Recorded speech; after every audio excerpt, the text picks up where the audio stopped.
Simone de Beauvoir est une activiste féministe et romancière et philosophe française proche des femmes. Elle a remarqué son époque par son engagement et son indépendance, figure incontournable du féminisme. Elle est auteure du Deuxième sexe. Cet ouvrage est devenu la Bible du mouvement féministe mondial.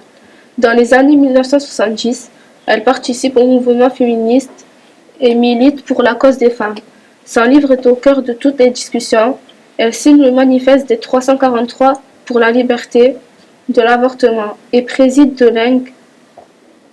Ligue des droits de femmes. Elle soutient de nombreuses actions pour les lutter contre le sexisme ordinaire et les violences conjugales. On ne naît pas femme, on le devient. Oui, c'est en somme la formule qui résume l'ensemble de mes thèses. Et ce qu'elle signifie est très simple, c'est que être femme, ce n'est pas une donnée naturelle. C'est le résultat d'une histoire. Nous avons fait une recherche sur Simone de Beauvoir, figure emblématique du féminisme, et nous ne la trouvons pas dans nos livres d'histoire. Qu'en pensez-vous ?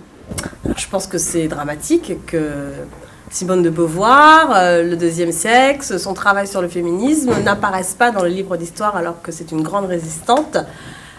En littérature, en tout cas, elle a porté beaucoup et elle est mentionnée, mais dans les manuels d'histoire géo, je ne pensais pas qu'elle était encore laissée sous silence. Je pense qu'il y a peu de noms de femmes dans les livres d'histoire en raison des mentalités sexistes pendant très longtemps, en France, mais dans d'autres pays aussi. Et il faut tous qu'on continue à changer ça au fur et à mesure. Alors, peut-être, je pense que ce sont les hommes qui rédigent ces livres d'histoire, et donc ils mentionnent davantage leur sexe. Et puis, historiquement, eh bien, la femme a été souvent mise à l'écart, considérée comme inférieure. Donc j'imagine que c'est une raison pour laquelle, culturellement, ce sont encore les hommes qui sont davantage présents que les femmes. Vous connaissez des noms de femmes qui ont marqué l'histoire ? Non, je sais pas moi. De quoi Des noms de femmes qui ont marqué l'histoire. Des noms de femmes? Tu connais une femme qui a marqué l'histoire ? Non. Non. Ok, c'est pas grave. Que vous connaissez Simone de Beauvoir? Non, pas du tout, non. C'est une féministe, il me semble. C'est quoi une féministe? C'est une personne qui travaille pour le droit des femmes. Simone Veil, née Simone Jacob, le 13 juillet 1927 à Nice et morte le 30 juin 2017 à Paris, est une magistrate et une femme politique française, a adopté la loi dépénalisant le recours dans une femme à l'éruption volontaire de grossesse, IVG, loi qui sera ensuite couramment désignée comme la loi vieille. Est-ce que tu connais des noms de femmes qui ont marqué l'histoire ? Rosa Parks. Elle a fait quoi? C'est assis sur une place, à la place d'un blanc. C'était une œuvre remarquable qu'elle a fait.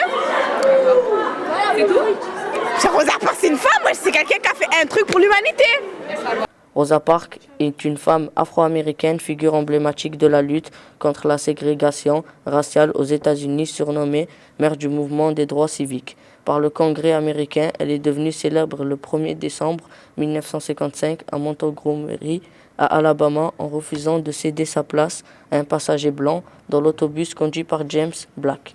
Arrêtée par la police, elle se voit infliger une amende de $15. Rosa Parks a eu une vie très difficile à vivre. Elle a été hospitalisée après avoir été agressée par une personne armée. Pour vous, les actes accomplis par les femmes sont-ils aussi importants que ceux accomplis par les hommes ? Oui, bien sûr. Je pense que les actes accomplis par les femmes sont aussi importants, voire plus parfois, puisque je pense que c'est plus dur pour une femme déjà de s'exprimer, de s'engager. Et on le voit avec des jeunes femmes en ce moment, comme Malala, qu'on a déjà pu étudier ensemble, ou même Greta Thunberg. Je trouve qu'elles sont hyper courageuses et hyper intéressantes. Et il y a des femmes, même dans l'Antiquité, des grandes femmes savantes et tout, elles mériteraient vraiment d'être mises en avant. Vous pouvez donner un exemple ?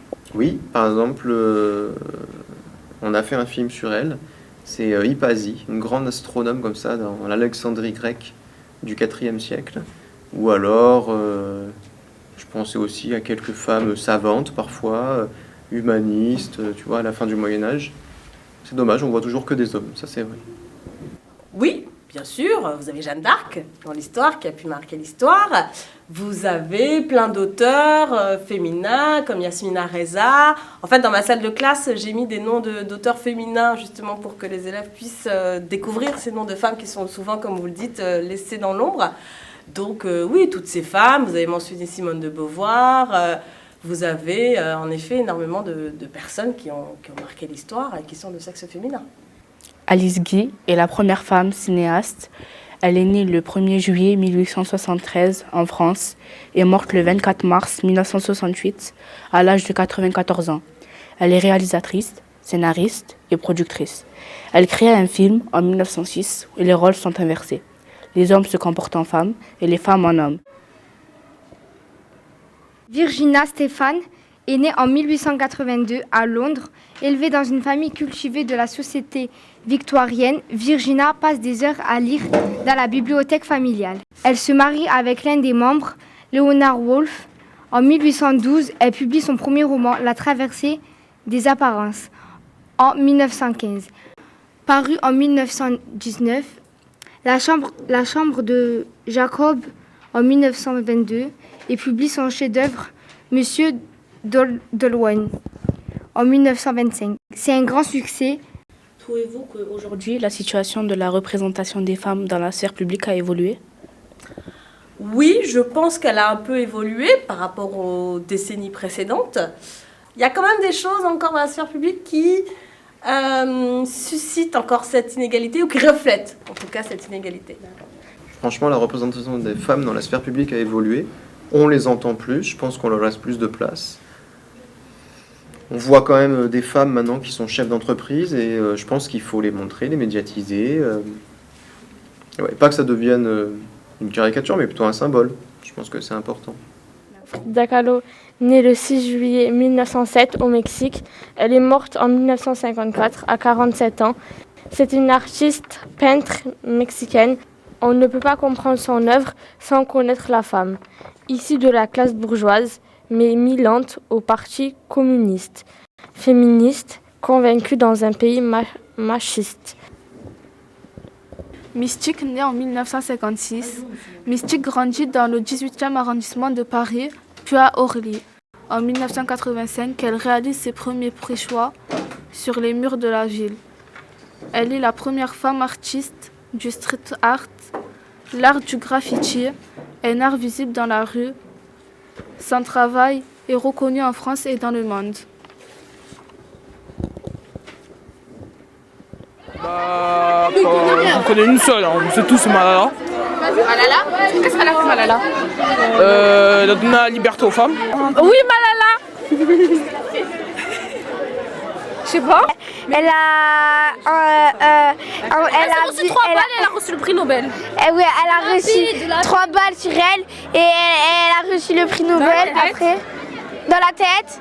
Elle était dans un bus scolaire et après il y avait des hommes, ils sont venus, ils l'ont dit. Parce qu'un jour elle était dans un bus et parce que elle s'est reçue 3 balles et parce qu'elle défendait le droit des femmes, des trucs comme ça. Et elle a reçu le prix Nobel de la paix. Et maintenant, elle est connue dans le monde entier parce qu'elle a marqué l'histoire.